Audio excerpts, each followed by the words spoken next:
joined now by Peter Beinart, CNN political commentator and a columnist for Haaretz, Mark Lamont Hill, CNN political commentator, Alan Dershowitz, longtime supporter of Israel and the author of Taking the Stand, My Life in the Law. You guys are back, and so I know it will be an interesting conversation again. Welcome back. Thank you for joining us. Peter, to you first. I want you to take a look at a recent CNN ORC poll. 60% of Americans have a favorable view of Israel, but if we break that down along party lines, Republicans sympathize with Israel more than Democrats, a difference of 18 points. Why is that, Peter? I think it's because, although most Democrats support Israel's right to exist, Democrats are more willing to acknowledge that there are real human rights concerns about Israel's control of the West Bank, where Jews have citizenship, the right to vote, live under civil law, while Palestinians lack citizenship, lack the right to vote, and live under military law. I think because of their generally progressive points of view and sympathy for the underdog, I think Democrats, while still supporting Israel's right to exist, are less likely to support Israel's undemocratic control of the West Bank. Yeah, it's not necessarily the same for elected officials, because elected officials overwhelmingly, I think, support Israel. Don't you think? Is that for me? Yes, I think yes. You don't find that same division, public division, reflected amongst politicians, and I think that's largely because for a very long time now, the safe political move has been basically to define being pro-Israel as supporting the positions of the Israeli government. What I wish Democrats and Republicans would do is define being pro-Israel as supportive of the principles of Israel's Declaration of Independence, which call for complete equality of social and political rights, irrespective of race, religion, and sex. That's the Zionism that I believe in. Okay, I want to put up one other poll. Alan, I want to direct this to you. This is according to a Gallup poll, right? Younger Americans are far less likely to say that Israel's actions in the Gaza Strip are justified. The younger they are, the less support that they have for Israel's actions. Why would that be? Well, I think the hard left has taken on Israel as a project, and to be invited into the hard left, mostly it's the anti-American, anti-Western left. You have to hate Israel, but for younger voters, you have to support Hamas. This is true of people of the left. Now, people who are younger want to be associated with the left. And so I think that the figures are very skewed. I think average Democrats who are not part of the hard left support Israel overwhelmingly. But the Democratic Party is also home to the very hard anti-American left, anti-Western left. And so when you include them in the Democratic Party, you see that skewed vote. Almost every Democrat I know supports Israel as enthusiastically as Republicans do, because Israel does in fact have democratic values. Now, if Peter was right, there'd be a comparative analysis. Who is more democratic, Israel or Gaza or Hamas? Who is more supportive of women's rights, Israel or Hamas? Who was more supportive of gay rights, Israel or Hamas? Alan, you know, if Peter were right, you would see people well, no, I'm surprised. You'd be surprised how many support Hamas. And let's talk about even the Palestinian Authority. The Palestinian Authority is not known for its support of these liberal democratic values. All right, I got your point. That's correct. I think it's a hard left opposition. You guys are sitting there and you're being very well behaved tonight. Peter, you're trying to jump in, but Mark, go ahead, jump in there. What is your reaction to what he said? Younger people tend to want to are more liberal and want to be Democrats, and so therefore. Well, he's saying he's going a step beyond that. He's saying that they're hard left, that they're anti-West, anti-America, as if to say that to have a critical stance on Israel is to be anti-American. That's bizarre. It's a bizarre leap of logic. And is it to be anti-Israel as well? No. And that's the other piece of this that's confusing to me. The truth is that you can have a support of Israel's right to exist, as I do, at the same time having a stern critique of Israel for human rights violation against the Palestinian people. No, and that's what's happening. You don't believe in Israel's. You don't believe in Israel's right to defend itself. Alan, please, I didn't cut you off once. Let's model democratic values right now and let each other talk.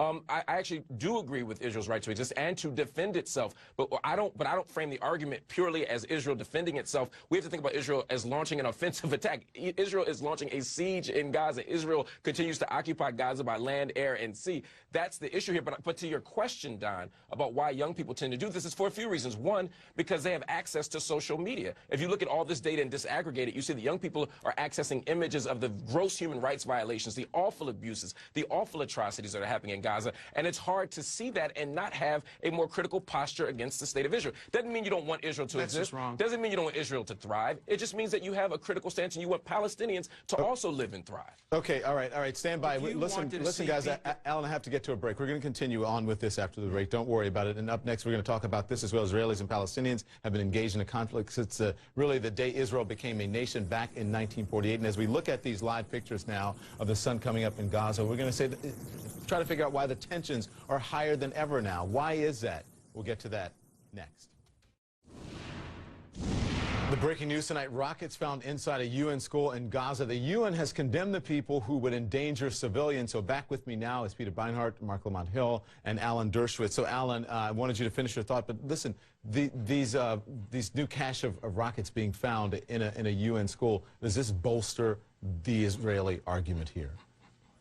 Well, Israel doesn't need to have its argument bolstered. The facts speak for themselves. I think almost all the commentators agree that Hamas wanted this war. It initiated this war for its own purposes. Israel didn't want this war. This is a purely defensive war. If Hamas were to give up its arms, there would be peace. If Israel were to disarm, there would be genocide. That's the reality. And Hamas hides in the UN, it hides in schools, uses its civilians as shields. It wants to maximize civilian casualties among the Palestinians. Yeah. So that Israel's enemies can paint those pictures on television and create the animosity that we talked about in the earlier segment. The world has to come to realize that Israel is fighting this fight not only for its own survival, but it's for the survival of Western values. This is a new tactic, using civilian shields, using terrorism against civilians. We have to fight that in a united way. Yeah. The United States must stand behind Israel and fight this terrorism. I mean, Alan. Go ahead, Pete. I was going to say, Alan makes a really impassioned and compelling argument. And very little of it is true, though, and that's what I find problematic. Number one, this current moment hasn't been initiated by Hamas at all. The pretext for this war was, or for this attack, was the killing of these teenagers, these 3 Israeli teenagers. That's a pretext. That was a pretext. Well, let me finish this out again. They weren't killed, right? No, no, they were killed, but the day before, a Palestinian man and his child were killed. We could use that as a starting point. It's an arbitrary starting point to say that. By whom? There's a difference between whether Hamas and whether individuals kill. Okay, let's deal with the by whom. According to Israeli intelligence, according to media, according to all credible sources, Hamas didn't kill the 3 Israeli teenagers. It was done by a lone actor. So if we're saying Hamas members did, they were acting as a local cell on behalf of Hamas. Is there a mute button or something here? I mean, Alan. So again, if we're talking about lone actors, that's the thing, right? We pick arbitrary starting points. None of this is about the killing of teenagers or about a man or his child. All of that is a pretext. At the core of this, again, it's about tunnels. No, it's about occupation, Alan. There wouldn't be tunnels. No, it's about tunnels. There wouldn't be. No, it's not about tunnels. There wouldn't be tunnels if there weren't an open-air prison. Okay, Peter, go ahead. Peter, go ahead. Occupation and there were rockets. Alan said something particularly disturbing. Human rights, dignity of the individual is not a Western value. It's a universal value. When people struggle for that, I wish it were so. That is a Gandhi was not from the West.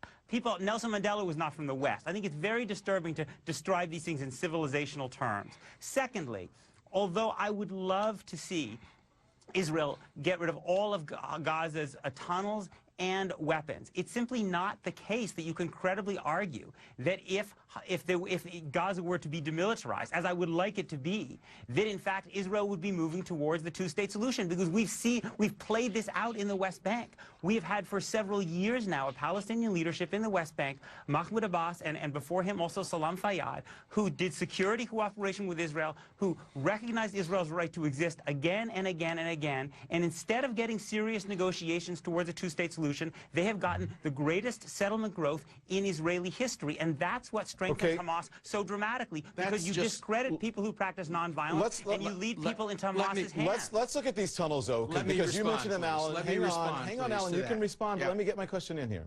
You mentioned these tunnels, right? Peter mentioned these tunnels as well, and this is from Al-Aqsa saying that the brigades there killed 10 Israeli soldiers in this operation. These are tunnels, right, in the finding of these tunnels. Israel newspaper Haaretz is saying that 5 Israeli soldiers were killed. And again, I have to give the caveat here because it appears that this video has been edited, so we cannot independently confirm its authenticity.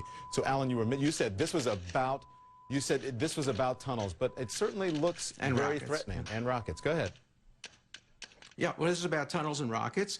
And when, Israel abandoned and gave up the occupation of Gaza in 2005, there was no occupation. That was the response. And then in 2007, Olmert offered a two-state solution. And Abbas did not respond. 2001, and again, a two-state solution was offered, and Arafat refused it. So Israel has repeatedly offered a two-state solution. The process of negotiation toward a two-state solution is ongoing, but Hamas is sending rockets and sending tunnels, and this is a response to this form of terrorism. Hamas is hiding its terrorists among civilians. The entrance to the tunnels has been hidden by among civilians, and I haven't heard either of these two advocates against Israel's position denying the fact that Israel must close the tunnels, must stop the rockets, and Israel has offered over and over again, unequivocally, if the rockets stop and if the tunnels are closed, there will be peace. Can you guys agree with that? Can you guys agree with that? First negotiating the two-state solution